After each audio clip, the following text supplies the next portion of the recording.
Well, we just finished up outside. Maybe, I don't know, we were out here about 20 minutes.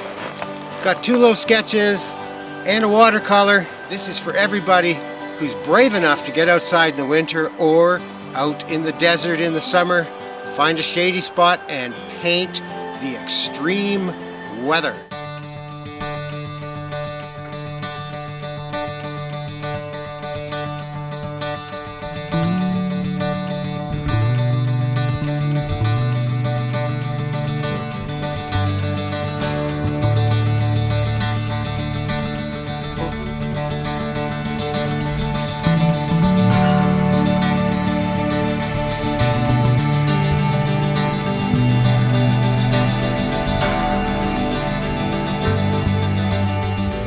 One of the things you'll notice is the mountain looks white, but really the mountain is not white. It has a yellow cast to it. So what I'm going to do is I'm going to throw on some of azo yellow down at the bottom, and I'm going to warm up the sky a little with an azo yellow. You could use a cadmium, a little bit here. Whatever areas are going to be warm. I'm leaving the very bare white here though. That's important. Now I'm going to clean off my brush. I'm going to take some ultramarine. And now I'm going to establish a few cool spots, such as the snow here. But I'm going to do it quickly so that I leave a few white areas. See? There we go. That was a little bit of blue and a little bit of the azo. Now I'm going to clean my brush off, and I have to get my alizarin in. My alizarin, right there. Drop a little bit in there. And whoop, happy accident right there. Come in here, up the side. Gives me that warmth on the mountains. The warmth is very important. And I'm going to give it a little shot of alizarin with a little cadmium yellow in the water here. Look how that paint's freezing. That's great. Okay, it's getting cold. I haven't got too much time. I'm laying in my mid-tones. Here comes the sky. Now I notice that I don't have any phthalo blue, and that's okay. I can add a little wash of phthalo blue in the house if I need to. But I am going to see how this responds. And I might want to control it a bit in the sky. See, it's freezing right on there, which is great. So the blue is freezing onto the paper, which will give me a great look when I get in. So I'm basically doing like Leonardo da Vinci doing his wax painting. Okay, so we're getting some freezing here. Notice the generous amounts of white that I have left. I'm going to switch brushes now, and I'm going to switch to my Asian brush, and I'm going to go with you can see on the right hand side of the mountain right over here, it's darker. So I'm going to take a little bit of these 2 colors. My fingers are starting to get numb, which means it's quite cold. Now remember, when we get in the house, this paint's all going to melt together.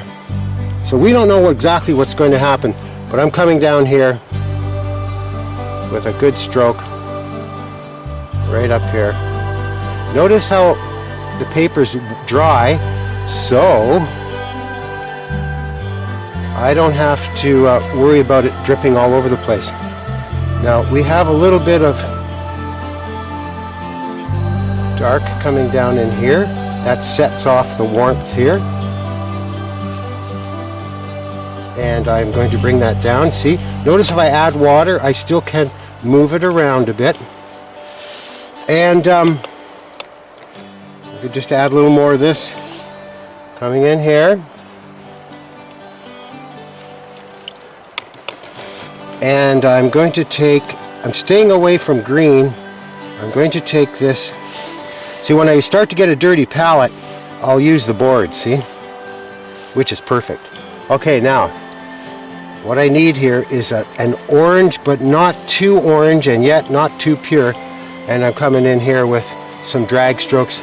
This will make it or break it. Well, remember, I wet that, so I got a different result than I thought I would. But I am getting warm. I'm getting a warm tone. And I'm lifting this off now. There, it's lifting off nicely. There we go. Coming in there nicely. Okay, I can see over here. I'm picking out colors now. I can see a little green coming in here at the bottom. I'm going to add a little bit of blue to that. It's a gray-green coming in here and there on the mountains. And now I'm going for my dark. The dark is going to be the trees. I can see a tamarack tree right beside me. There's the tamarack. So I'm going to add some fairly strong. Take a breath and relax.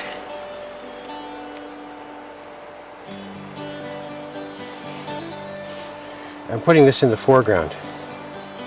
There we go. Put some bark texture on. Remember, we can tidy this up in the studio. Whew, getting cold. There we go. Add some darks to it. There are no needles on the tamarack tree. In the winter, it loses all its needles, so I can play up a nice little orange color here. See that really brilliant orange? I can put a little bit in here. There we go. You've got to have some warm spots on your picture because it's winter. Okay, now we're going to go for some needles, and the needles I'm going to use a little ultramarine blue with the nickel azo, and I'm just going to wiggle in some light tones first. And I'm going to put in some light tones down here. And now I'm going to go for some darks using the ultramarine and the cadmium. It's a little pasty, but that's okay. See the darks come forward. In this case, there we go. These are the trees far away, down near the bottom. Oh yeah, there's a good one. Get a couple up. Broken birches. Try not to get too many triangles. I'm going to come through here with that fir tree round on the top. There we go.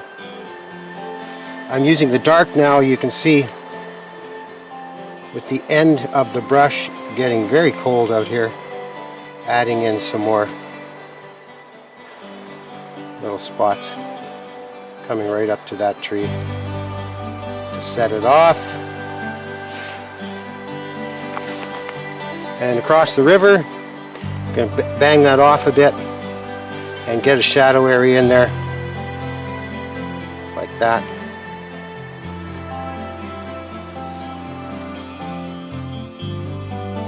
Leaving a few white areas here and there. Get something on an angle there.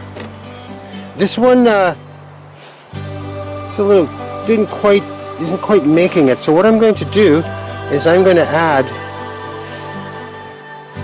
right across here. There. Just going to add a little more foreground there, a little more distance. There we go. That puts that down there. Whoa, now the last thing is to put those great swipes up in the mountain, those shadow areas, with a little bit of this violet. And I'm going to be very careful here, but I'm also going to be just swiping it in.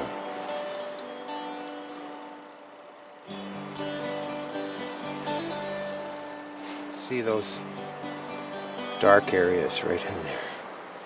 Whoa, gotta be careful, don't want to get too carried away here. But I'm starting to like it. I'm thinking I need a little more purple and another shot of blue up there, but I can do that in the studio. I can do it in the studio, so I'm going to just add a little bit more of the purple here. Faraway Hills. There we go. A couple little strokes up here. Let me get a bang on this brush and just... There we go. That's it. I can feel that. We don't need any more there. And a couple little darks, very warm darks in the snow here. Just to set off the foreground. Done. The unexpected always makes you a better painter.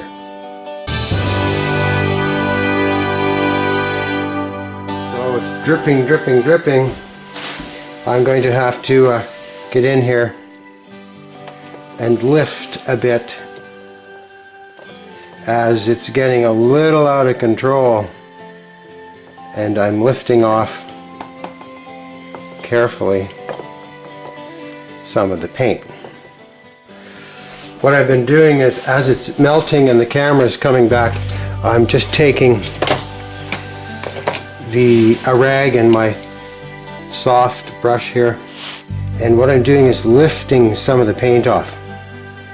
Don't be afraid that a picture goes totally in a different direction. In this case, my winter picture went south, and that's okay, because the painting starts to talk to you in a way that it says, well, take this off and move this over. Remember, watercolors like to be lifted. I can use dark and light, darken up here with phthalo. Remember I mentioned it? I do have some good whites left, see? Okay, I got some whites down here. That tree turned out beautiful. I can get this tree back. I can lift color off, darken it. It's going to turn out just fine. So let's let it really dry now. It's not dripping all over the place. And we'll see what we can do when it's totally dry.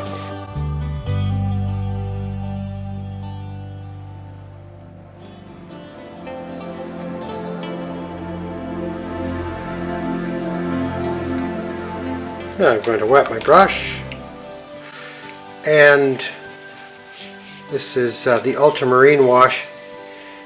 Got a few little white spots there I might leave, and I have my paper tilted slightly,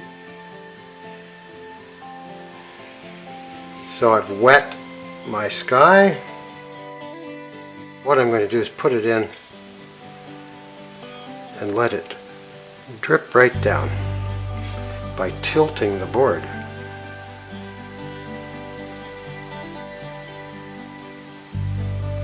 Not too worried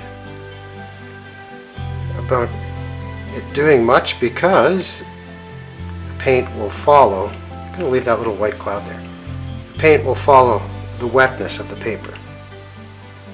So now I'm just tilting it.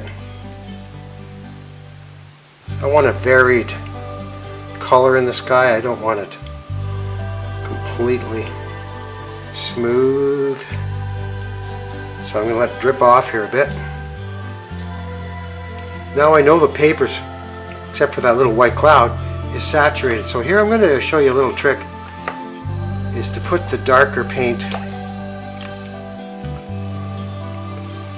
in the bottom, or on the bottom, and then let it drip up. See, that'll bring that white cloud out. Get it all over on this side. I like that vertical look there. I might accent that right here with another vertical look. Verticals in the sky, even if you don't see them, 1, 2, 3, will make your mountains look higher.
There's always a few tricks.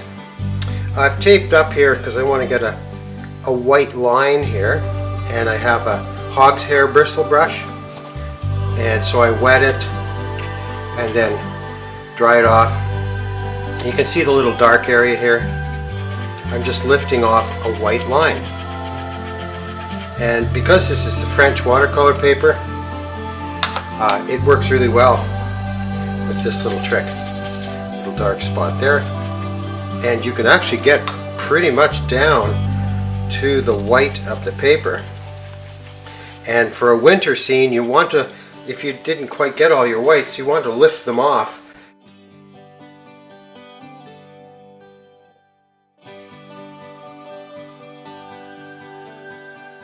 Remember, pull this way, not straight.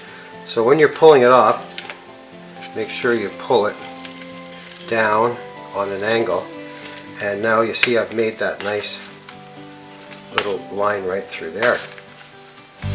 Now I could put another look around here. Oh, here's a little spot here. I'm not sure about that cloud. I'm going to leave that cloud. We left a little white spot there for now, but let's say I wanted to put this birch here. Let's say I wanted to lighten that up. So I get 2 more pieces of tape.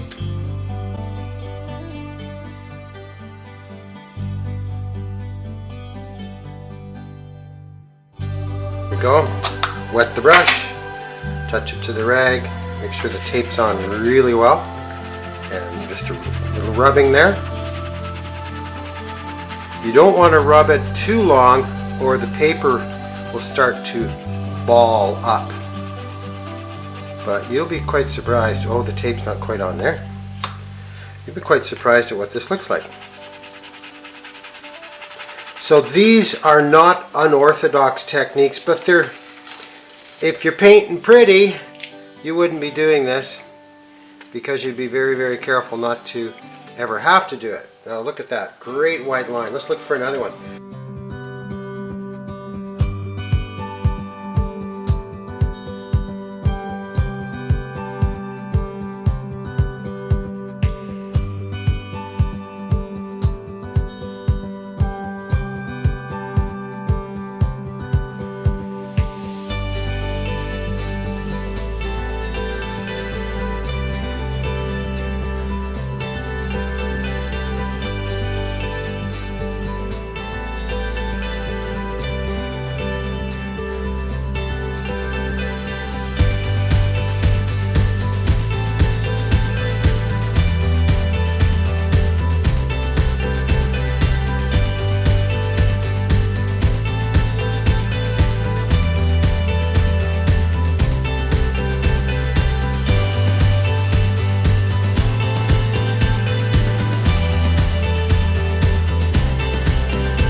Well, if you followed me this far, you are definitely either a serious artist or a really serious lover of art.